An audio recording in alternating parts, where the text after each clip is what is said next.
Yesterday we discussed the importance of having a prepper community and how hard it is to create one. Today we're going to discuss preparedness without 911 and you taking responsibility for your own life.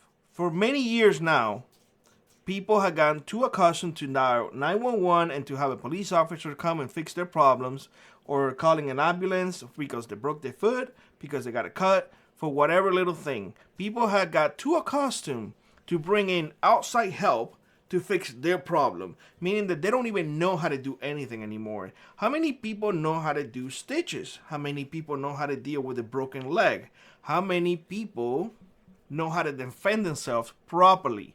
Now, I know a lot of Rambos are going to come out and say, no, I come out with my shotgun and I just pepper everybody and everyone. Well, good for you. Good for you. God bless your heart. That's all I'm going to say to you. Realistically and honestly, folks don't take their safety in their own hands because they are very afraid of repercussions. Not because repercussions coming from other people, because repercussions coming from their government towards them. Because you're going to have a prosecutor coming after you. That is the reality of it.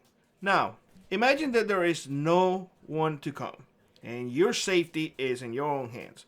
What are you going to do? Well, again, most folks are going to say, I'm going to grab my shotgun and I'm going to go and patrol and I'm going to do this in my AR-15 and I'm going to... Well, I got to pause because every time that I hear that or every time that I see videos in regards to like, we're going to go on patrol, we're going to do this. Listen, guys, we are civilians. We are not in the military. Yes, it sounds cool. It looks cool. But the reality of things is we civilians don't carry ourselves in the military. And probably you don't either. I mean, otherwise you would still be in the military. Let's be honest about that. You know, just saying. The civilian world is a lot different. Meaning that you're probably going to be cultivating your land. You're probably not going to have time to do patrols and whatnot. That is just things written from a book. People read that and they're like, oh, this is the way it's going to be. Well, let me tell you something. That was not the way it was in Cuba, to tell you the truth. We never patrol. We keep an eye on things, but we never patrol anything like that. We were just minding our own business and doing the things that we have to do every single day. Now, that we had the ability to call 911. Believe it or not, there is an emergency number. I don't remember what it is because I never call. My family never call. I mean, I can literally tell you that we, as far as I know, never dial that number, no matter what. When there was an emergency, a medical emergency, we would put that individual in the car and we would drive them to the hospital. If the hospital had everything they needed to take care of the situation, they would do it. If not, well, tough cookie. If there was a fight, most of the time, it was a fist fight. You know, people fought all the time. Nobody paid much attention to it. Next day, they were friends. That's it. If it was a drunk fight, there was a drunk fight. That people dismiss it. Here, unfortunately, people are very quick to dial 911 for every little single thing. If you call for whatever reason, something's going to happen. Somebody is going to get a ticket. Somebody's going to go to jail. Something's going to happen. So why invite something that you don't want into your home is beyond me. But some people like that. I don't know what it is. Some people like it. But we are in an SHTF. Smack down in the middle of the SHTF.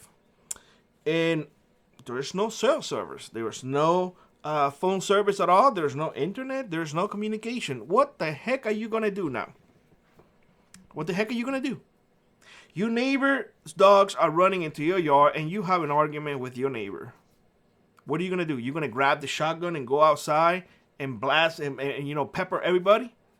That is insanity. No, you will not do that because there will be repercussions. Your neighbor probably will do the same to you. Well, guess what? People need to learn how to talk. People need to learn how to de-escalate things. People nowadays are very quick to get their damn phones, and I see this all the damn time. It pisses me off so much. The phone and start recording. I'm recording you. I can put you online. I will shame you online. When an SHTF happen, you are not going to have that phone no more. There will be no shame. People are going to get slapped a lot. A lot. People are going to be put in their places fast. And honestly, to be honest with you, I don't think that's going to be a bad thing. To tell you the truth, it's not going to be a bad thing because there's a lot of people out there that need to be put in their place. A lot of people, they believe that they serve everything and they believe that they need to be heard and they need to be taken into account, although their ideas are stupid and their opinions are beyond idiotic. I'm telling you, there's a lot of stupid in this world, and I think, honestly, a world without 911, a world without having those things that those stupid people rely so much on will be beneficial. Will be beneficial because maybe they grow a backbone. Other than that, I really don't see a lot of people taking care of their own life. I see people more and more dependent on the system than anything else, and they will fight. They will fight tooth and nail to keep that system alive. Recently, I have posted several shorts to gauge and see people's opinions on the matter. And let me tell you something. There is a lot to learn. A lot to learn in here. I have seen comments from telling me how I'm going to die. Other comments are thank you for sharing our perspective. A lot of things to learn. And one thing that is obvious to me is that the division is there. There are some who want to keep the system and some others who definitely do not want to keep the system. Unfortunately, the system will collapse and the system will be gone whether they want it or not. So you might as well get used to it and don't rely too much in 911, emergency services, and things like that. Learn how to do things for yourself. Learn how to be prepared. Learn how to take care of your family in case of an emergency. Learn how to use the tools that you got. Learn how to do those type of things. And don't think that you're going to be patrolling and doing crazy stuff like you're in the military. You are not in the military. You're not. People hypothesize about SHTF. Listen, guys. I lived through it. 16 years. 16 years. It is not what they tell you. Oh, you're going to be outside carrying a rifle and doing this and that. That is civil war. So can you prepare without 911? Absolutely. I want you just to think every time that you have a hurricane going on in your area, 911 is not available. When there's a natural disaster, most of the time 911 is not available. When there is a tornado, 911 is not available. Guess what? You don't need it. Just prepare. Learn the necessary skills that you need to take care of your family and your loved ones, and you will be okay. When the time comes that there is no more 911, you're not even going to feel it. With that being said, I hope you have a great one. Like I was rock on, prep on, and I will see you in the next one. Bye-bye, everybody.